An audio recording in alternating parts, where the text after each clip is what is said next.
adalah gembalaku, takkan kekurangan aku. Ia membaringkan aku di padang berumput hijau. Saudara-saudara yang terkasih dalam Kristus, selamat pagi. Salam jumpa lagi dalam Sabda Siap Saji. Selasa 9 Januari 2024, hari biasa, pekan biasa pertama. Marilah kita berdoa dalam nama Bapa dan Putra dan Roh Kudus. Amin. Allah Bapa Maha Pengasih, kami memuji-Mu atas belas kasih-Mu yang selalu Kau berikan kepada kami. Semoga kami senantiasa memuji penyelenggaraan-Mu yang agung dalam hidup kami. Dengan pengantaraan Tuhan kami, Yesus Kristus, Putra-Mu yang hidup dan berkuasa, bersama Dikau dalam persatuan Roh Kudus, Allah sepanjang segala masa. Amin. Tuhan bersamamu Dan bersama Roh-Mu. Inilah Injil Yesus Kristus menurut Markus. Dimuliakanlah Tuhan. Markus bab 1 ayat 21b sampai dengan 28. Pada suatu malam Sabat, Yesus masuk ke dalam rumah ibadat di kota Kapernaum dan mengajar di sana. Orang-orang takjub mendengar pengajarannya sebab ia mengajar mereka sebagai orang yang berkuasa, tidak seperti ahli-ahli Taurat. Dalam rumah ibadat itu ada seorang yang kerasukan roh jahat. Orang itu berteriak, "Apa urusanmu dengan kami, hai Yesus orang Nazaret? Engkau datang hendak membinasakan kami. Aku tahu siapa engkau, yakni yang kudus dari Allah." Tetapi Yesus menghadiknya, katanya, "Diam, keluarlah daripadanya."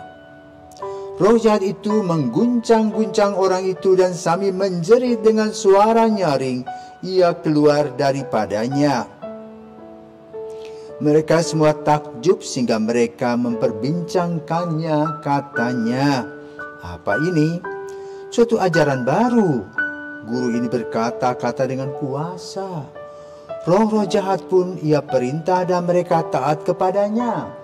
Lalu tersebarlah dengan cepat kabar tentang Yesus ke segala penjuru di seluruh daerah Galilea.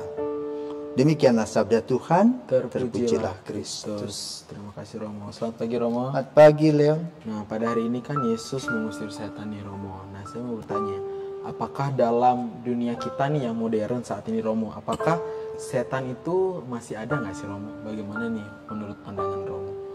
Selamat pagi para pirsawan. Saya tanya, apakah setan masih ada? Kalau dia sudah tidak ada, kita aman-aman saja. Pernah bertengkar? Pernah mencaci maki orang?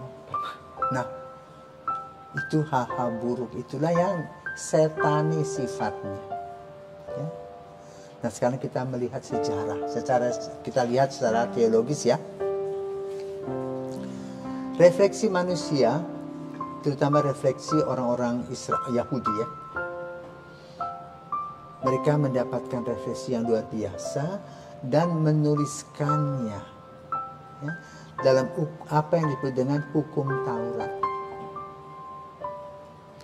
Dan mereka itu, khususnya Abraham, itu mendapatkan memang hal yang luar biasa sebagai bapa monoteisme, yang menganggap dan menyembah Allah sebagai satu-satunya pencipta penguasa.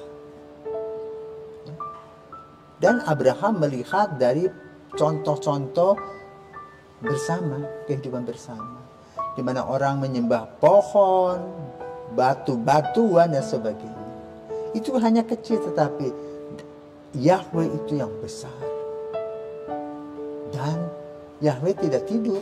Betul, dia memperlihatkan diri dengan kekuasaannya. Maka kemudian Musa, lama setelah Abraham hadir, Musa mulai menuliskan bersama dengan para sastrawannya. Lahirlah apa yang disebut dengan hukum Taurat, ya, Pentateuch. kitab Kejadian itu di satu sisi sebagai refleksi real, tetapi juga sebagai legenda, mitos dan sebagainya. Tetapi yang perlu kita ambil adalah bahwa manusia Yahudi ini hebat. Bangsa-bangsa lain gelap matanya, tidak pernah melihat bagaimana manusia diciptakan oleh Tuhan sebagai citra Allah. Tetapi sebelumnya Allah menciptakan malaikat-malaikat. Maka lalu secara teologis kita tahu bahwa malaikat yang diandalkan oleh Tuhan itu namanya Lucius.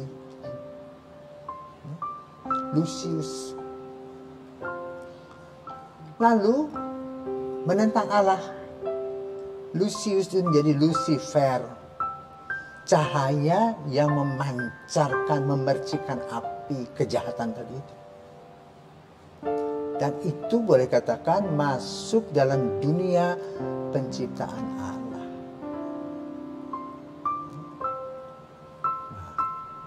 Dan itu masuk dalam juga nilai-nilai kehidupan manusia, lahirlah yang disebut 7 dosa itu pokok.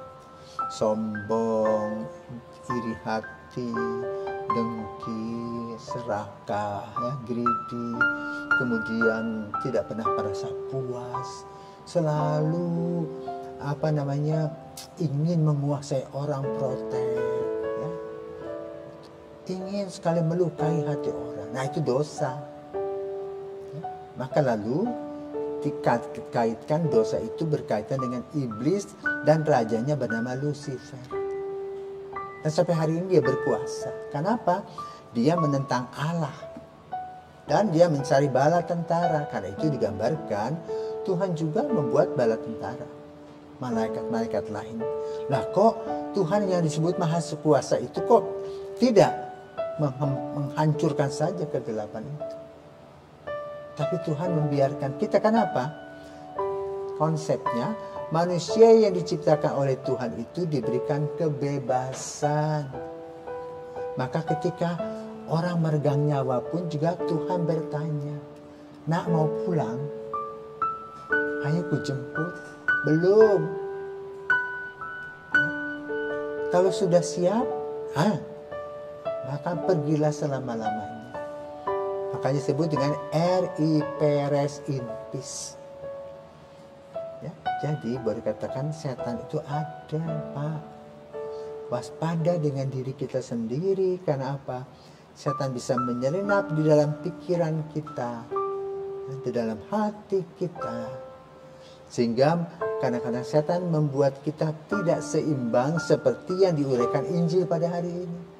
Ada orang kerasukan. Nah, kenapa sih orang kerasukan? Karena dia kosong, melamun saja.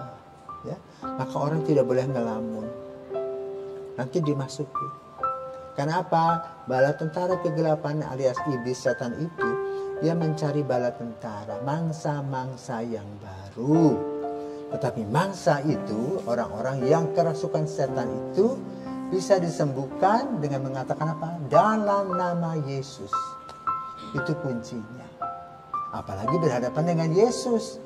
Kita saja yang mengatasnamakan Yesus bisa mengusir roh-roh jahat itu. Eksorsis bisa. Apalagi dalam Injil Yesus sendiri berhadapan. Mungkin sebelum mendengar suara Yesus dia sudah ketakutan. Ya? Maka bagi orang yang percaya, jangan takut dengan kuasa kegelapan bila kita memegang Kristus. Anda boleh takut ketika Anda berpartisipasi dengan kegelapan itu. Nah, apa sih yang dibuat dunia ini? Di mana kita berpartisipasi dengan kegelapan. 1, memuja berhala. Ya. Kadang-kadang kita mendengar pesugihan, ya, membuka restoran, lalu pakai pesugihan supaya orang datang. Ya. Pernah sebuah pengalaman nih. Di sebuah tempat ada seorang yang berjualan pisang goreng. Laris manis, kok di daerah dia itu ada juga jualan pisang goreng, tapi pisang goreng yang lain tidak laku. Semua orang tertuju kepada pisang goreng A itu. Bayangkan, dia bisa antri sampai 100 orang mau beli pisang goreng. Suatu hari, sudah bertahun-tahun itu, mungkin sudah waktunya selesai magicnya. Suatu hari ada seorang anak dengan ibunya beli pisang goreng. Sudah boleh katakan orang ketiga menunggu tuh. Anak kecil itu, mama, itu kok di kuali itu ada tuyul sedang mengeluarkan ludahnya, mama. Gitu. Akhirnya semua orang bubar. Boleh katakan, bayangkan dalam sekejap orang tidak datang ke sana lagi. Lalu dia boleh katakan bangkrut. Ya, jadi pesugihan itu juga menyembah berhala. Atau kita dengar susuk supaya cantik. Ya. Tuh. Maka lalu ada gambaran-gambaran nanti makan daun kelor bla bla macam-macam. Ya. Warna-warni kegelapan itu yang mewarnai kehidupan kita setiap hari. Maka jangan lupa pegang Kristus dimanapun kita berada. Dan itu adalah sebuah garansi atau jamin yang paling mantap. Ya, sebagaimana disebutkan dalam Injil pada hari ini. Ya, Yesus mewartakan kabar gembira. Kemudian Yesus menyapa mereka. Tetapi Yesus juga membantu orang-orang yang berada dalam kegelapan dosa dan kegelapan hidupnya. Kenapa? Dikungkung oleh kegelapan atau oleh setan iblis itu. Sehingga hanya dengan dan melalui Yesus mereka dapat dibebaskan. Jadi kita sebagai orang beriman, mari kita menyebutkan Yesus, Maria, Yosef sebagai doa tikam. Dan juga mengatasnamakan Yesus. Dalam nama Yesus keluarlah dari orang ini. Maka dia pergi. Itulah rumusan yang kita harus lakukan. Semoga Tuhan senantiasa memberkati kita dan kita terbuka mata hati kita. Kita hanya fokus kepada Tuhan Yesus dalam juru selamat kita, dalam kehidupan nyata sehari-hari, dalam situasi untung maupun malang, peganglah Yesus. Sehingga kita selalu mendapatkan jalan keluar. Tuhan memberkati.